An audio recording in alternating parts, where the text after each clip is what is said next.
Oke, baik, dimulai. Assalamualaikum warahmatullahi wabarakatuh. Waalaikumsalam warahmatullahi wabarakatuh. Baiklah, terima kasih atas kesempatannya teman-teman semuanya. Kami di sini akan melakukan presentasi dengan mata kuliah pengantar coding dengan dosen pengampu Bapak Busran MT dengan judul Proyek Aplikasi Pengolahan Data Bilangan Menggunakan Bahasa Aceh.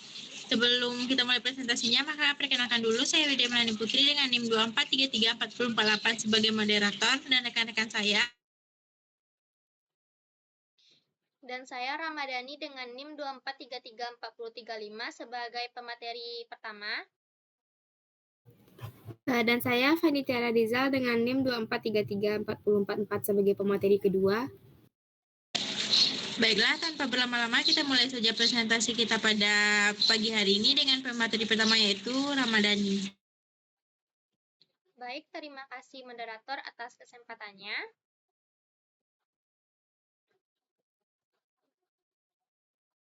Next. Pengertian bahasa pemrograman C. Menurut Dennis M. Riche 1972, bahasa C merupakan bahasa pemrograman yang ia ciptakan di Bell Telephone Laboratories sebagai pengembangan dari bahasa B. Bahasa ini awalnya dirancang untuk menulis sistem operasi unik dengan tujuan menyediakan bahasa yang efisien, fleksibel, serta mampu berinteraksi langsung dengan perangkat keras komputer. Nah, secara umum, bahasa pemrograman ini dibagi menjadi 3 tingkatan. Yang pertama, ada bahasa mesin, yaitu menggunakan kode biner 0 dan 1. Yang kedua, bahasa tingkat rendah, yaitu seperti assembly, dekat dengan bahasa mesin. Yang ketiga, bahasa tingkat menengah dan tinggi, seperti C, C++, Java, Python, dan itu lebih mudah dipahami oleh manusia. Next. Nah, sejarah dan perkembangan bahasa C.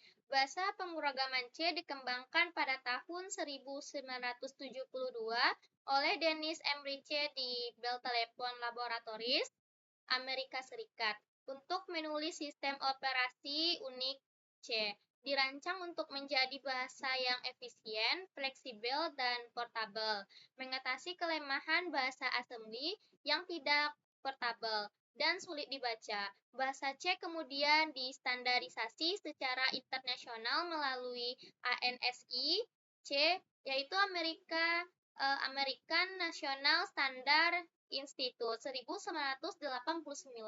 Nah, yang kedua ada ISO C, International Organization for Standardization 1990. Nah, juga ada C99, C11, dan C18. Next. Nah, karakteristik bahasa C. Bahasa C memiliki beberapa keunggulan penting, antara lain yang pertama ada struktur sederhana dan mudah dipahami, cocok untuk pemula. Nah, juga dekat dengan bahasa mesin sehingga eksekusinya sangat cepat.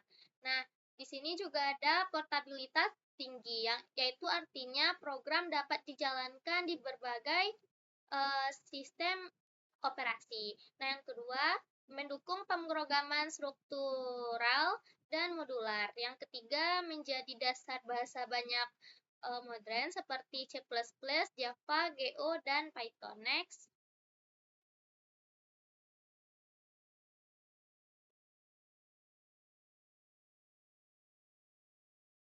Nah, struktur dasar program bahasa C. Penjelasan bagian ini digunakan untuk mengimpor library standar C agar fungsi-fungsi tertentu bisa digunakan. Nah, yang pertama ada Stadio H untuk fungsi input atau output seperti print dan scav. Nah, yang kedua ada Stdlib H untuk fungsi ren, turn, dan fungsi umum lainnya. Yang ketiga ada time H untuk fungsi time 0 agar data acak berubah setiap kali program dijalankan. Next. Pendefinisian konstanta. Nah, mendefinisikan konstanta N bernilai 150, yaitu jumlah minimal data acak yang akan dihasilkan oleh program. Dengan define, nilai ini bersifat tetap dan tidak bisa diubah saat program berjalan. Next.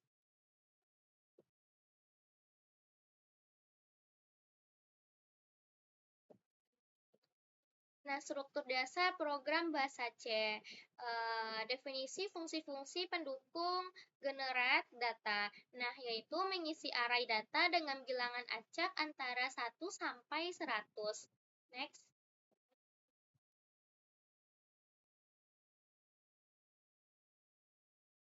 Tampil data. Yaitu menampilkan data acak dengan format rapi 20 data per baris.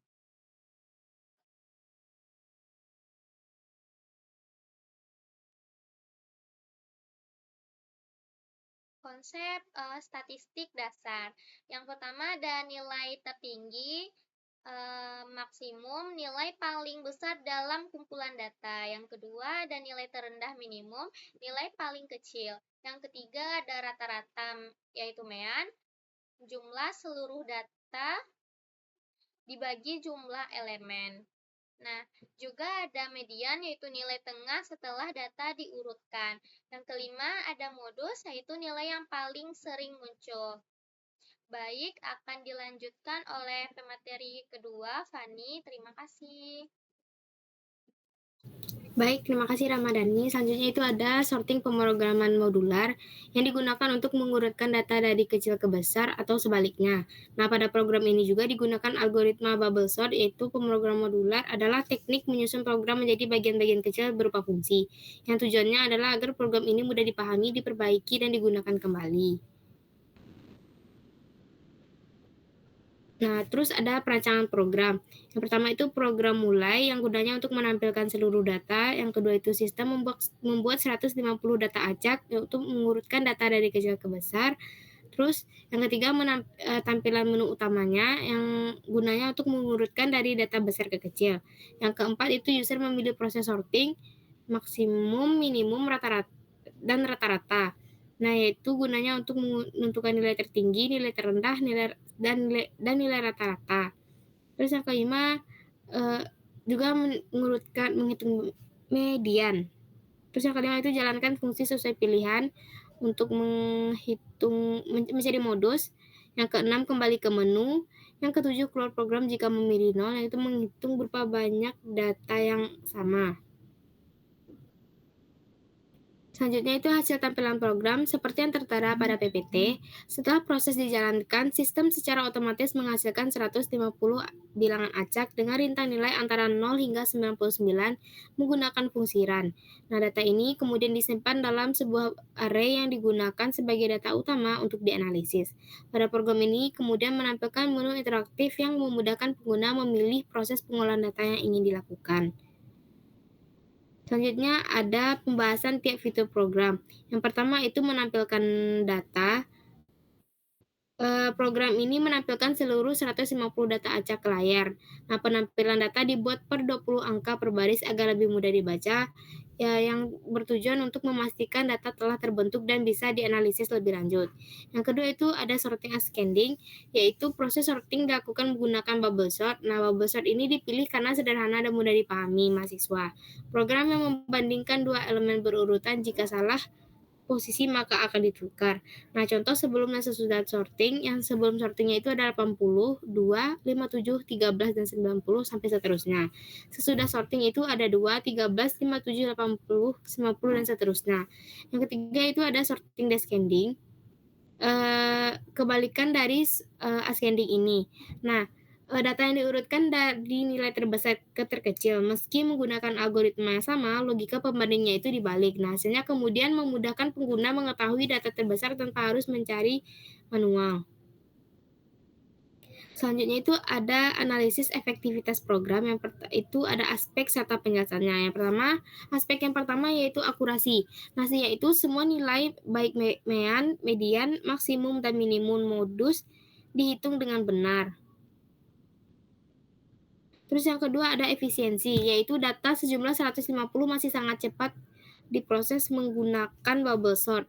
Yang kedua itu ada modularitas, yaitu setiap proses dibuat dalam fungsi terpisah sehingga mudah dipahami. Yang keempat itu ada kemudahan penggunaan, yaitu program dilengkapi menu sederhana sehingga user friendly. Dan yang terakhir itu keterbatasan, belum menggunakan file input atau output dan belum ada tampilan GUI. Sekian, saya kembalikan ke moderator. Baiklah, terima kasih kepada pemateri 1 dan pemateri 2 atas penjabaran materinya. Maka dari situ dapat kita simpulkan bahwa berdasarkan hasil perancangan dan implementasi program aplikasi pengolahan data bilangan menggunakan bahasa C, dapat disimpulkan bahwa bahasa pemrograman C memiliki struktur yang sederhana, efisien, yang sangat cocok digunakan dalam mempelajari dasar-dasar logika pemrograman serta algoritma. Program yang dibuat berhasil menghasilkan 150 bilangan acak dan mampu melakukan berbagai proses pengolahan data seperti menampilkan data, mengurutkan data secara scanning maupun descending, serta menghitung nilai tertinggi, terendah, rata-rata, median, modus, dan jumlah data yang sama. Penerapan konsep pemrograman modular terbukti memudahkan proses pembuatan program karena setiap fungsi memiliki peran tersendiri, sehingga program menjadi lebih terstruktur, mudah dipahami, dan efisien. Selain itu, hasil pengujian menunjukkan bahwa program mampu bekerja dengan baik dan akurat, meskipun menggunakan algoritma sederhana seperti bubble sort. Melalui proyek ini, mahasiswa memperoleh pemahaman yang lebih baik mengenai penerapan logika pemrograman, struktur fungsi, dan konsep dasar statistik dalam pemrograman komputer. Dari kesimpulan di atas, dari kesimpulan tersebut bisa kita lihat bahwasanya pengolahan bahasa C memiliki struktur yang sederhana dan efisien. Dari berakhirnya materi tadi, berakhir pula presentasi kita pada pagi hari ini. Saya dari moderator mengucapkan apabila ada kesalahan kata, kami mohon maaf. Assalamualaikum warahmatullahi wabarakatuh. Waalaikumsalam warahmatullahi wabarakatuh.